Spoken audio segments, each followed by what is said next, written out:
네, 오늘 본문은 성막과 그 성막의 덮개에 관한 그런 하나님의 말씀입니다. 성막의 덮개는 총 4겹으로 되어 있는데요. 1에서 6절까지 맨 안쪽에 휘장을 말하고, 또 7에서 13절까지는 그것을 덮는 두 번째 휘장, 또 14절은 세 번째 덮개인 수양의 가죽, 그리고 맨 위 덮개인 해달의 가죽으로 되어 있다는 그런 말씀을 우리에게 주고 있는데요. 이 덮개, 이 전체 덮개를 말씀을 하면서 휘장이라는 그런 표현을 쓰고 있는데요. 우리가 휘장이라고 하면은 이제 흔히 떠오르는 것이 성소와 지성소를 이제 나누는 그 커튼 같은 그것을 이제 우리가 이제 생각을 하잖아요. 그런데 이제 성경에서 보니까 이 다른 것들도 휘장이라고 이렇게 또 해놨어요. 근데 사실 히브리어 원어를 보면은 그 단어가 조금씩 다 다릅니다. 오늘 여기 나온 휘장이라는 이 단어는 예리아라고 이렇게 히브리어 원어가 되어 있고, 성소와 지성소를 나누는 휘장은 포레케트라는 그런 단어가 쓰여져 있고, 또 성막 문이나 또 성소를 가리는 또 그런 또 막이 있어요. 그것은 또 마사크라는 그런 단어가 쓰이기도 하고, 이렇게 좀 각기 제각각 이렇게 단어가 쓰이고 있어요. 근데 이제 우리 한글로는 다 휘장이라고 이렇게 번역을 해놨거든요. 조금 구분해서 우리가 그래도 휘장이라고 해도 조금 구분해서 생각할 필요는 있을 것 같습니다. 개역 한글, 그러니까 이전 성경에서는 오늘 나오는 이 휘장을 휘장이라고 안 하고 앙장이라고 이렇게 표현을 또 하기도 했습니다. 오히려 이제 그것이 이제 이 성소와 지성소를 구분하는 그것과 좀 구별되게 우리가 들을 수 있어가지고 더 좋은 표현이 아닐까 생각하기도 하는데, 어쨌든 이 휘장이라고 이제 나올 때 이것이 다 같은 휘장은 아니다. 여러분들이 그 정도만 그래도 인지하고 넘어가면 좋을 것 같습니다. 네, 이 성막을 덮는 이 앙장이라고 하는 휘장이 이제 4겹으로 이제 이루어진 덮개인데, 한번 그림으로 한번 확인을 한번 해봤으면 좋겠습니다. 네, 이런 형태로 이제 1단계 더 쭉 나와 있습니다. 나와 있는데, 1덮개가 이제 여기 처음 덮개가 청, 홍, 백 자색실로 만들어져 있습니다. 이제 일단 가늘게 꼰 배실이 흰색인 거고요. 거기에다가 청색, 홍색 자색실로 그룹들을 3개 넣어 놓았다고 합니다. 그룹이라는 것이 무엇인지 제가 설명을 해드렸는데, 그룹은 GROUP가 아니라고 제가 말씀드렸습니다. 케루브라고 하는 히브리어를 이제 외래어처럼 표기한 건데, 천사들과 같은 존재라고 말씀을 드렸습니다. 그러니까 흰색 바탕에 가늘게 꼰 배실에 이런 그룹들, 천사들의 모양들을 수놓아 놓은 것이 첫 번째 덮개가 되겠습니다. 그리고 두 번째 덮개는 염소의 가죽이고요. 염소의 가죽이고, 그리고 그것을 다시 붉게 물들인 순양 가죽으로 덮고, 세 번째 덮개 이것이 4개의 덮개 다 표현된 건데, 그리고 마지막에 해달 가죽으로 완전히 덮었습니다. 그 다음 그림 한 번만 이제 보여주실래요? 네, 이렇게 이거 보면은 여기가 이제 1덮개 세마포라고 표현이 되기도 하는데요. 굵은 세마포, 고운 세마포인데 여기는 고운 세마포에 해당하는 그런 것이고요. 여기가 이제 염소 털, 그 다음이 순양 가죽, 맨 마지막이 이제 해달의 가죽. 이렇게 그 마지막 그림 한 번만 다시 한번 보여주십시오. 이렇게 완전히 덮은 모습. 아까는 이제 구분해서 그냥 표현하려고 이렇게 해놓은 거고, 이제 다 덮어놓은 모습을 딱 이렇게 보면 이와 같습니다. 그래서 겉에서 보이는 건 뭐만 보여요? 해달의 가죽만 보이죠. 이것이 이제 성막의 모습이 되겠습니다. 다시 첫 번째 덮개부터 우리가 이제 보면은, 이 첫 번째 덮개는 10폭의 휘장으로 만들어져 있습니다. 10폭의 휘장을 연결해서 이제 하나의 휘장으로 만든 것인데요. 매 폭의 길이가 28규빗, 너비가 4규빗. 그래서 먼저 5폭을 연결하고 이것을 큰 2장으로 만들어 가지고 이것을 또 이 큰 두 개를 다시 실로짠 금고리에 50개의 금갈고리를 끼워서 촘촘하게 결합시켜서 하나의 휘장으로 만들었다고 이렇게 말씀을 하고 있습니다. 복잡한데요.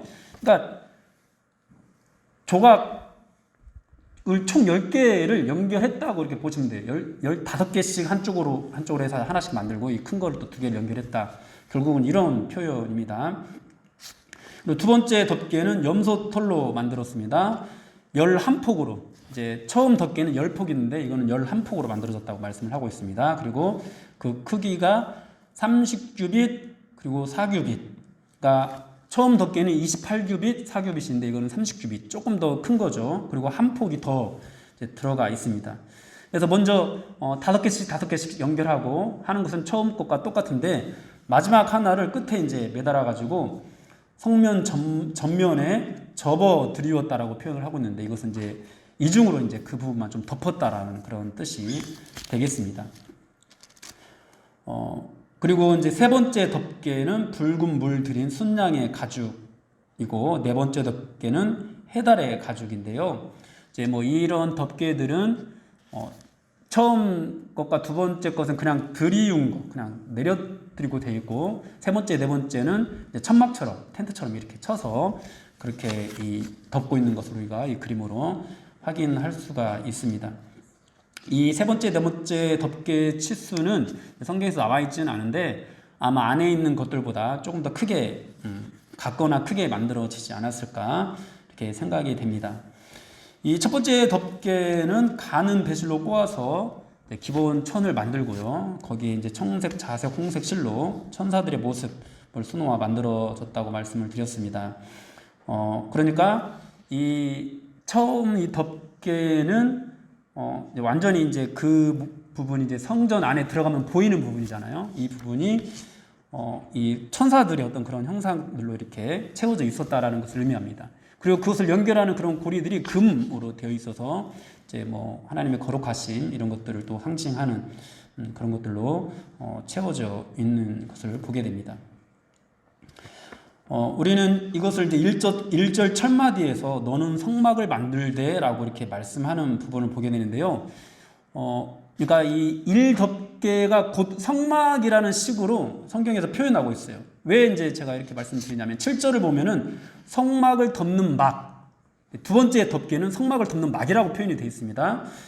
그리고 이제 15절에서도 우리가 확인을 해보면은 너는 조각목으로 성막을 위하여 널판을 만들어 세우되 이제 여기에 이제 뭐 기둥 같은 것들을 세우거든요. 근데 그 기둥 같은 것들을 세우라고 말씀하실 때도 성막을 위하여 세우라고 이렇게 말씀을 하고 있습니다. 그러니까 첫 번째 덮는 이 덮개, 이 고운 배실, 거기에 이제 세 가지 색깔로 이렇게 수놓은 이 휘장이 이제 곧 성막과 동일시되고 있는 것들 우리가 보게 됩니다. 그래서 이것이 다른 그 덮고 있는 이 세 겹보다도 이 안에 있는 이것이 예수 그리스도를 예표하는 것이라고 우리가 봐야 되겠고요. 또 이런 고운 배실로 수놓은 어떤 그런 것으로 제사장들도 옷을 해 입었다라는 것을 우리가 확인을 할 수 있게 되는데요. 출애굽기 28장 4, 5절 말씀 한번 보도록 하겠습니다. 출애굽기 28장 4, 5절 읽겠습니다. 시작. 그들의 지을 옷은 이러하니 곧 흉패와 애복과 겉옷과 반포 속옷과 광과 띠라. 그들이 내 형 아론과 그 아들들을 위하여 거룩한 옷을 지어 아론으로 내게 제사장 직분을 행하게 할지며 그들의 쓸 것은 금실과 청색, 자색, 홍색 실과 가늘게 꼰 배실이니라. 아멘. 네, 금실을 더해서 이 1덮개, 첫 번째 덮개하고 똑같은 그런 재료로 제사장의 옷을 만들고 있습니다. 뭐 금실을 더했다고 하는데 이 1덮개에도 금으로 이제 고리를 만들었으니까요. 뭐 똑같은 재료로 이제 만들어졌다고 보면 되겠습니다. 그래서 이 제사장은 이런 예복을 입고 그들이 예수 그리스도를 대신해서 백성들의 죄를 속죄하는 그런 제사장의 역할들을 행했습니다. 여러분 한번 생각해 보십시오. 이제 성전 안으로 들어갔을 때 좀 화려한 그런 그림들이 소놓아져 있고 이제 거기에 등잔대에서 이제 불이 비치면은 또 금 같은 것들이 반짝반짝 빛나고 있고 이런 것들을 한번 생각해 보십시오. 이러한 휘장이 인간 가운데 거주하셨던 예수 그리스도의 어떤 인격 그리고 신격 이런 모든 것들을 다 예표하고 있습니다. 그리고 이 첫 번째 덮개는 나중에 이제 여기 세우는 어떤 기둥들의 어떤 그런 크기, 전체 너비 이런 것들하고 비교해 봤을 때 이 전체 이 성막을 완전히 이 기둥들을 완전히 가리지는 않고 양쪽 이제 앞뒤 양쪽으로 약 1규빗씩 조금씩 드러나게 되거든요. 이제 이런 것들을 통해서 하나님께서 이제 예수님께서 이 땅에 오셔서 이제 사역을 하실 때 하나님의 영광을 완전히 가리지는 않으시고 조금씩 드러내신 것들을 또 상징하고 있습니다. 두 번째 덮개는 이제 염소 털로 이제 만들어 덮었는데요.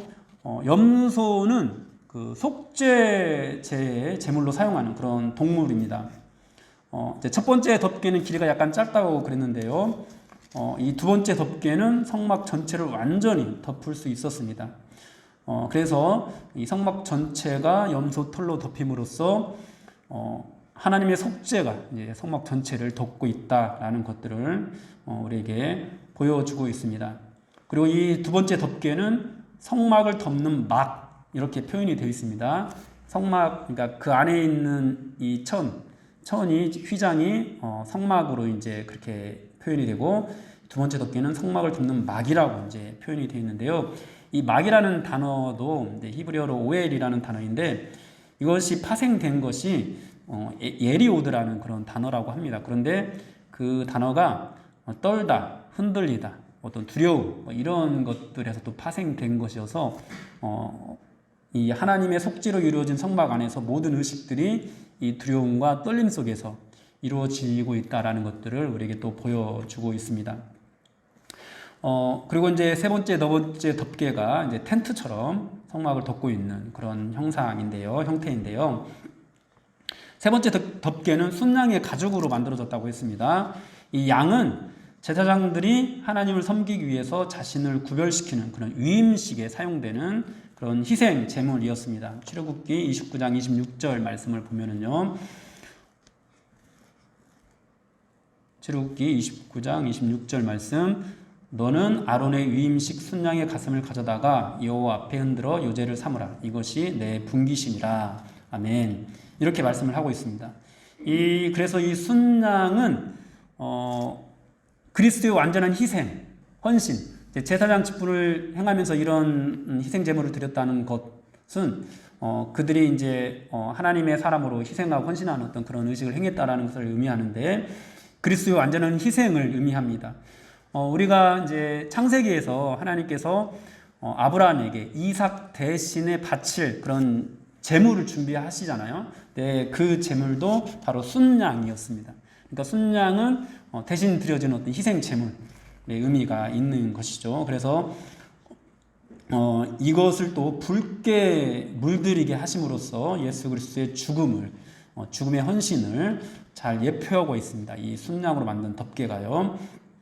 그리고 그 위에 해달의 가죽이 덮여 있다고 했는데요. 이것이 이제 가장 바깥쪽에 위치하고 있는 그런 덮개입니다.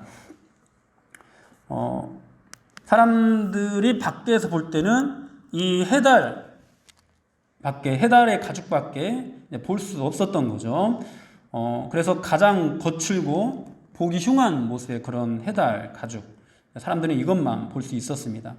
그래서 이것은 예수 그리스도께서 이 세상에 오셨을 때 사람들에게 비춰지는 모습을 상징하는 거예요. 이사야 53장 2절 말씀을 우리가 한번 보면은요. 이사야 53장 2절 말씀 같이 읽겠습니다. 시작. 그는 주 앞에서 자라나기를 연한 순 같고 마른 땅에서 나온 뿌리 같아서 고운 모양도 없고 풍채도 없은즉 우리가 보기에 흠모할 만한 아름다운 것이 없도다. 아멘. 네, 실제로 예수님께서 이 땅에 오셨을 때 사람들은 이 사람은 목수가 아니냐 이렇게 말들을 했습니다.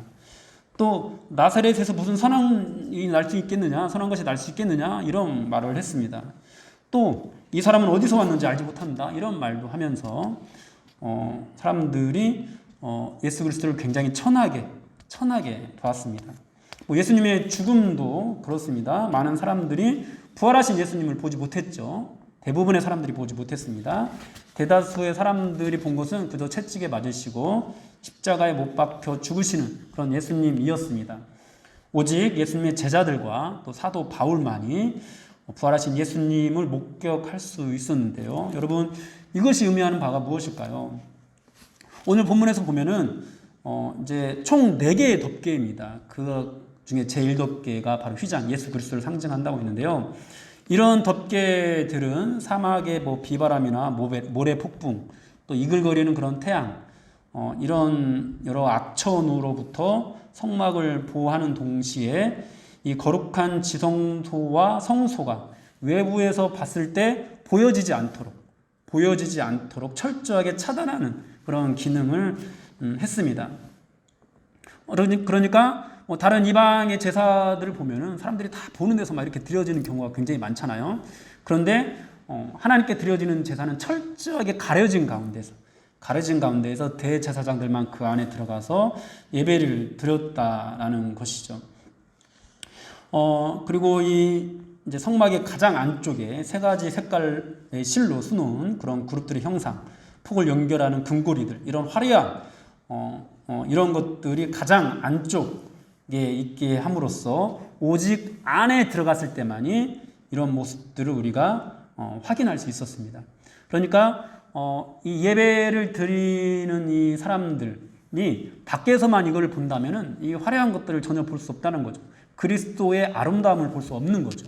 이 안에 들어왔을 때만, 이 성소 안에 들어와야만 이런 그리스도의 아름다움, 하나님의 그 영광을 온전히 볼 수 있게 되었다라는 것입니다.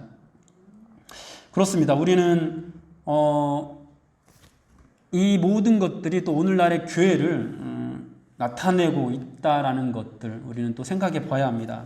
우리 신앙생활도 이와 동일합니다. 우리가 하나님의 영광과 그분의 은혜의 아름다움을 경험하려면요, 구경꾼의 자세로는 우리는 그것을 경험할 수 없습니다. 여러분, 교회 공동체 안에 깊숙이 들어와야 그 아름다움을 비로소 볼 수가 있습니다. 여러분, 세상에서는 많은 사람들이 교회를 욕합니다. 심지어 교회 다니는 사람들조차도 교회를 욕하고 사역자를 비난하기도 하고 또 중직자들을 책망하기도 합니다. 여러분, 그런 말들, 그 말들이 거짓은 아니고 사실이지만, 여러분, 그런 말들로만 이제 어떤 그런 신앙생활을 하고 있다면, 또는 그런 말들로만 교회에 대해서 바라보고 있다라면은, 여러분, 그 이유는 뭘까요? 그것은요, 그들이 진짜 이 안에 들어와서 그리스도의 그 아름다운 모습을 보지 못했기 때문입니다. 교회 다니는데도 불구하고 교회의 어떤 그런 비판적인 어떤 그런 모습들만 보고 있다면은, 그래서 정말 그런 어떤 외부로 드러나는 그런 어떤 것이 보기 좋은 어떤 그런 교회를 찾아다니고 그런 것들만 추구하고 있다면은, 여러분, 그것은요 진짜 그리스도의 그 아름다움을 보지 못했기 때문이에요. 이 성소 안에 들어오고 지성소 안에 들어가서 그 하나님의 그 등잔대와 그 떡상을 통과하고 지성소로 들어가서 정말 하나님과 함께 식탁의 교제를 나누는 그 영광을 맛보지 못했으니까, 교회의 그런 겉에서 보이는 좋지 못한 그런 모습들만 얘기하고 있는 것입니다. 네, 우리는 물론 압니다. 교회의 모습이, 겉으로 드러나는 교회의 모습이 실제로 그와 같다는 것도 우리도 알고 있습니다. 그래서 그런 말을 들을 때 우리가 고깝게 들어서는 안 되고 겸허하게 우리를 돌아봐야 되고, 또 자숙하면서 정말 이 교회의 온전한 모습들을, 교회의 본질을 회복하기 위해서 우리는 정말 노력해야 합니다. 그러나 여러분, 우리가 또 분명히 알아야 될 것은요, 예수님께서 이 땅에 오셨을 때도 교회가 오늘날 세상 사람들로부터 듣는 말과 똑같은 말들을 들었다라는 거예요. 예수님이 이 땅에 오셔가지고 정말 죄도 짓지 않으시고 정말 거룩하게 하나님께 순종하면서 온전하게 모든 율법들을 이루시는 그런 사역들을 해 나갔는데도 불구하고, 여러분, 사람들이 예수님을 보면서 예수님을 죄인이라고, 율법을 어기고 있다고 그렇게 말들을 했습니다. 여러분, 우리는 그것을 알아야 됩니다. 예수님께서 이 땅에 오셨을 때 바로 이 성막과 같은 이 해달의 덮개가 이 가죽이 덮고 있는 성막과 같은 모습으로 오셨다라는 것을 알아야 됩니다. 예수님은 섬김을 받으려고 오시지 않았고 섬기려고 이 땅에 오셨습니다. 의인이 아니라 죄인을 부르려고 이 땅에 오셨습니다. 그렇게 오셨기 때문에 사람들이 볼 때 그저 해달의 가죽으로만 보았던 거죠. 흠모할 만한 것이 없는 모습으로, 오히려 죄인들과 함께 먹고 마시는 그런 분으로 밖에 볼 수 없었던 거죠. 여러분, 교회가 세상 사람들에게 욕을 먹는 이유도 어쩌면 그와 비슷할 수 있습니다. 예수를 믿는 사람들이 죄인이니까, 교회 다니는 사람들이 죄인이니까. 심지어 교회는요, 알고 뿐만 아니라 가라지들도 그냥 내버려 두는 곳입니다. 하나님께서 정말 이 거룩한 교회를 정말 거룩하게 지키셔가지고 이 가라지들 몽땅 태워서 없애버리고 다 뽑아버리면 얼마나 좋을까요? 그런데 그냥 내버려 두시잖아요. 여러분, 과거의 이 구약시대에는 이 대제사장이 조금만 흠이 있어도 지성소에 들어갔을 때 그냥 죽임을 당한 것과 비교해 봤을 때 우리는 너무도 편하게, 너무도 그런 두려움이나 떨림이 없이 예배를 드리고 있습니다. 그런데 그렇게 하나님께서 가라지들을 그냥 그대로 내버려 두는 곳이 교회이다 보니까 교회가 더욱더 세상에서 욕을 먹고 있는 것 같습니다. 그러나 여러분, 그런 교회이지만 진정으로 그리스도 안에 들어오고 진정으로 교회 공동체 안에서 그리스도의 은혜와 사랑을 경험했다면 어떻게 될까요? 여러분, 분명히 세상 사람과 똑같은 그런 교회 모습들, 교회 그런 비판적인 모습들을 함께 바라보고 있지만 그 공동체 안에서 드러나게 되는 그리스도의 그 찬란한 영광, 그분의 그 거룩하심의 그 아름다움과 그런 낮아지심의 그런 아름다움, 그런 속죄의 그런 아름다움, 이 모든 것들을 바라보고 경험하면서 여러분 교회를 찬양하게 됩니다. 교회를 떠날 수도 없게 됩니다. 교회를 끊임없이 동경하게 되고 사모하게 되는 거죠. 사랑하는 여러분, 우리 주 예수 그리스도께서 바로 그런 분이십니다. 겉에서 보면 도무지 알 수 없는 분입니다. 예수 그리스도의 몸이라 불리우는 이 주님의 교회도 주님의 이 교회 밖에서 바라보면은 그 본체의 아름다움을 우리가 볼 수 없는 겁니다. 그리고 너무도 많은 사람들이 교회에 나와서 하나님 예배한다고 하면서 그 아름다움을 전혀 보지 못한 채 성전 밖을 기웃거리기만 하다가 돌아가게 되는 경우가 참 많이 있습니다. 여러분, 혹시 여러분도 이 교회 나와서 예배를 드리는데 이 교회가 뭔가 그렇게 좋지 못한 모습들만 여러분 눈에 비춰지고 여러분 뭔가 정말 이 그리스도의 그런 아름다움을 전혀 보지 못한 채 우리 교회는 왜 그럴까? 이런 생각들로만 만약에 돌아가신다면요, 어쩌면 여러분은 아직도 그냥 성전 밖에서 외부에서 그냥 이 해달의 가죽만 보고 성소와 지성소 안에 들어오지 못한 그런 예배만 드리고 돌아갔기 때문인지도 모릅니다. 여러분, 이사야 1장 11절 12절에서 이렇게 말씀하고 있습니다. 다 같이 읽겠습니다. 시작. 여호와께서 말씀하시되 너희의 무수한 재물이 내게 무엇이 유익하뇨? 나는 순양의 번제와 살찐 짐승의 기름에 배불렀고 나는 수송아지나 어린 양이나 순염소의 피를 기뻐하지 아니하노라. 너희가 내 앞에 보이려 오니 이것을 누가 너희에게 요구하였느냐? 내 마당만 밟을 뿐이니라. 네, 마당만 밟고 돌아가는 그런 예배, 여러분 그런 예배를 드리고 여러분들도 집에 돌아가게 되실 수 있다라는 거죠. 만약에 왔는데 우리 교회는 왜 이럴까? 이런 것도 고쳐야 되고 저런 것도 고쳐야 되고 저 사람은 왜 그럴까? 막 이래서는 안 되는데 만약에 이런 것만 보고 돌아갔다면은 여러분들은 마당만 밟은 거예요. 이 공동체 안에 깊숙이 들어와서 이 안에서 그리스도를 함께 바라보고 그리스도 함께 바라봄으로 그분을 닮아가면서 그분이 우리에게 주시는 그 은혜와 사랑으로 함께 서로 교제하고 떡을 떼고 나누면서 여러분 그렇게 우리가 이 자리에 나와서 예배를 드리고 있다면, 그렇게 우리가 성령 깊숙이 들어와서 성도의 모임 자체가 교회잖아요. 건물이 교회가 아니잖아요. 그렇게 이 그리스도의 공동체 안에 깊숙이 들어와서 함께 그리스도를 바라보고 있다면은 어떻게 돌아가면서 우리 교회는 왜 이러고 돌아갈 수가 있겠냐는 말이라고요. 못 봤습니까? 그것을 하지 않고 돌아가니까, 그냥 마당만 밟고 돌아가니까, 성전 밖에서 해달의 덮개만 보고 돌아가니까 그런 말만 하고 가는 거죠. 우리 모두가 그렇게 하고 돌아가고 있다면 어쩌면은요, 진짜 이 성소 안에 들어오는, 예수 그리스도 안에 들어오는, 그러니까 이 성령 깊숙이 이 교회 공동체, 그리스도인의 공동체 안에 깊숙이 들어와서 함께 연합하고 함께 하나가 되어서 그렇게 주님을 바라보는 그것을 하지 않았기 때문인지도 모릅니다. 왔긴 왔는데 그냥 각자 앉아가지고 각자 따로따로 여기에 한 건물 안에 이 많은 사람들이 있지만 각자 따로따로 다른 생각, 다른 마음, 다른 말들을 하면서 그렇게 왔다가 예배만 드리고 가니까 우리 교회는 왜 이럴까? 우리 목사님은 왜 이래? 우리 장로님은 왜 이래? 이러고 가는 거죠. 사랑하는 여러분, 예수님께서는 하나님과 동등하신 하나님의 아들로 우리 가운데 장막을 치시고 이 땅에 오셨습니다. 그분 안에는 하나님의 영광이 충만했습니다. 하나님의 은혜와 진리의 영으로 가득했습니다. 그러나 육신의 가죽이 그분을 덮고 있어서 사람들은 그분을 알아보지 못했습니다. 사람들은 그분을 싫어했고 그분이 죄인들과 함께한다며 그분이 율법을 어긴다면서 정죄했고 십자가에 못 박아 버렸습니다. 누가 그리스도의 영광을 경험할 수 있을까요?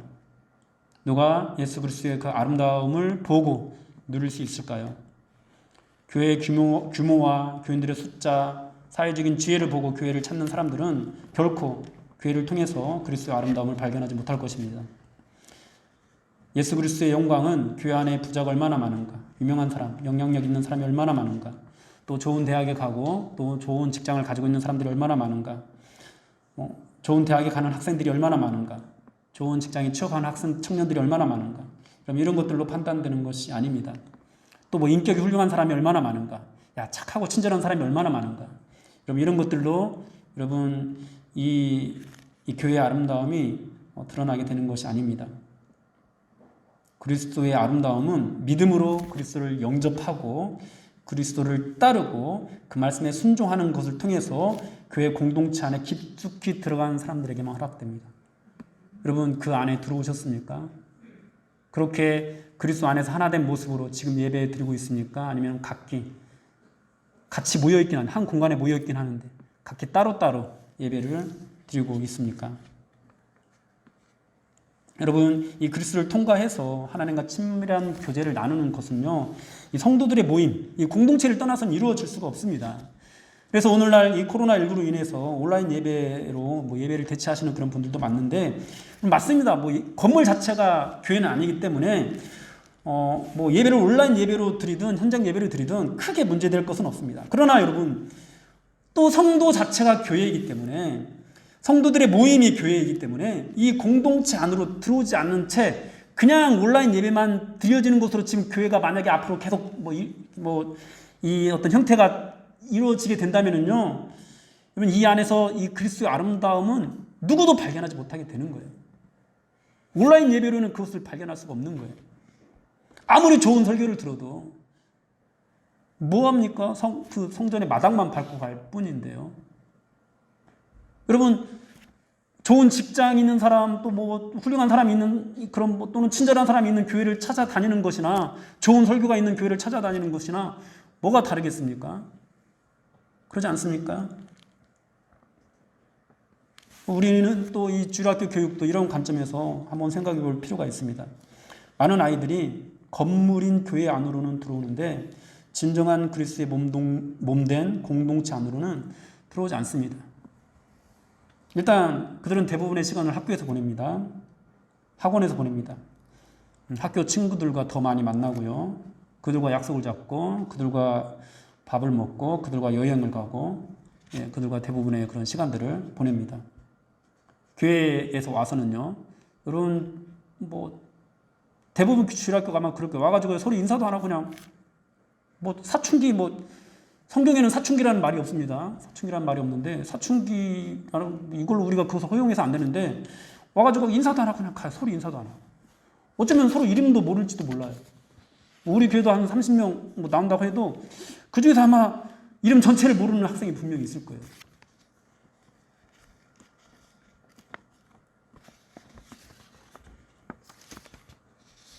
여러분, 우리 학생들이요, 교회 안에서 더 많이 어울리게 해야 됩니다.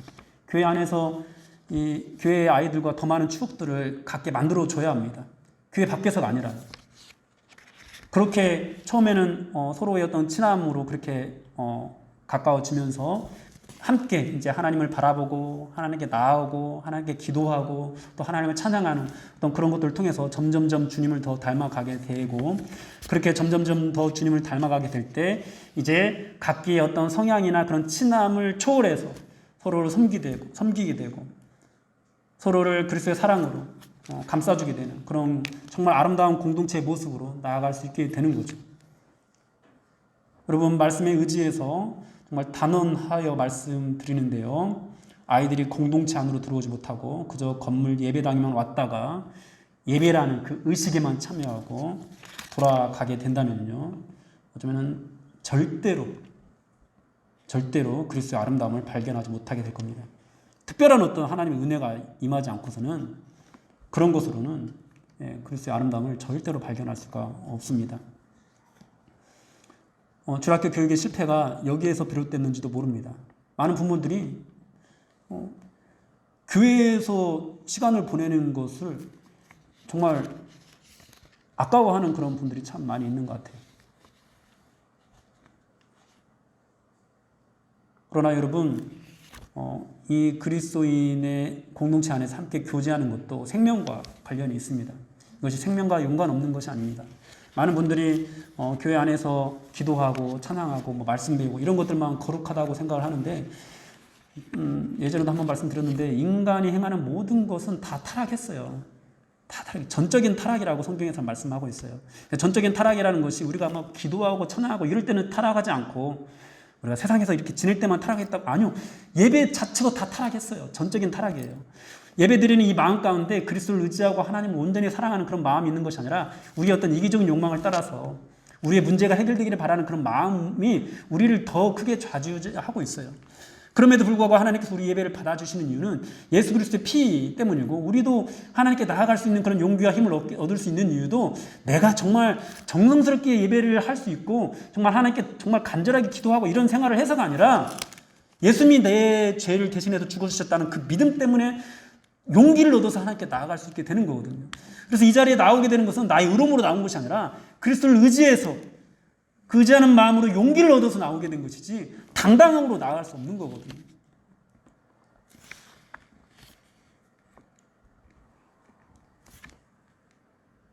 예배도 함께 타락했다는 것을 명심해야 됩니다. 그러니까 그냥 믿는 사람들끼리 함께 모여서 교제하고 즐겁게 그냥 차를 마신다든지 아니면 함께 스포츠를 즐긴다든지, 또는 진짜 우리 아이들의 문화에서는 게임도 함께 할 수 있죠. 그럼 이런 것들이 그냥 다 악하다라고 봐서는 안 돼요. 그리스도 안에 있을 때 여러분 그 모든 것들은 다 선할 수 있습니다. 그리스도 밖에서 이루어지는 모든 것들은 다 악합니다. 그러니까 그리스도 안으로 들어오고 그리스도를 바라보게 하고 그 모든 어떤 모습 안에서, 모임들 안에서 이것을 해야 되지, 꼭 교회 안에서 활동하는 그 모든 활동들을 거룩한 것과 거룩하지 못한 것으로 구분해가지고 거룩한 모임들이 안 이루어지면은 교회 문제 있어 이렇게 바라봐서는 안 된다는 거죠. 여러분, 우리가 이 교회 안에서 이런 어떤 성도 안에서 함께 교제하고 함께 만나고 세상 어떤 사업적인 어떤 관계나 또는 우리가 일터에서 이루어진 어떤 그런 관계에서 만나는 그런 사람들보다 훨씬 더 친밀한 관계를 우리의 교회 안에서 성도들과 함께 만들어갈 필요가 있습니다. 그런 공동체, 그렇게 공동체 안에 깊숙이 들어와서 이제 거기서만 머물러서 안 되고요. 여기서 이제 하나님을 바라보는 그런 일들을 함께 동무해야 하는 것이죠. 그럴 때 여러분 교회 안에서 진정으로 아름다운 그리스도의 영광이 드러나게 되는 거예요. 드러나게 되는 거예요. 교회 왔다가 뿔뿔이 흩어지게 바쁜 그런 교회, 절대 그리스도의 영광이 드러날 수 없습니다. 더 많이 모이려고 하고 함께 모일 때 즐거워야 되고 서로 사랑하는, 여러분 그런 모습들이 있는 교회 안에서 진짜 그리스도의 영광이 드러나게 되는 거예요. 한번 돌아보십시오. 과연 우리의 공동체는 그런 그리스도의 영광, 그런 그리스도의 아름다움이 온전하게 드러나고 있는지. 사랑 여러분, 어쩌면 우리는 대부분이 성전 밖에서 기웃거리기만 하는, 마당만 밟고 가는, 그저 해달의 가죽만을 보고 가는 그런 신앙생활을 하고 있는지도 모릅니다. 우리는 그런 신앙생활을 멈춰야 됩니다. 그리스도의 몸 안으로 들어와야 합니다. 그렇게 그리스도 안에 들어와서 정말 성도들 안에, 교회 깊숙이 안에 들어와서 함께 사랑으로 교제하고 함께 떡을 떼고 함께 먹고 마시면서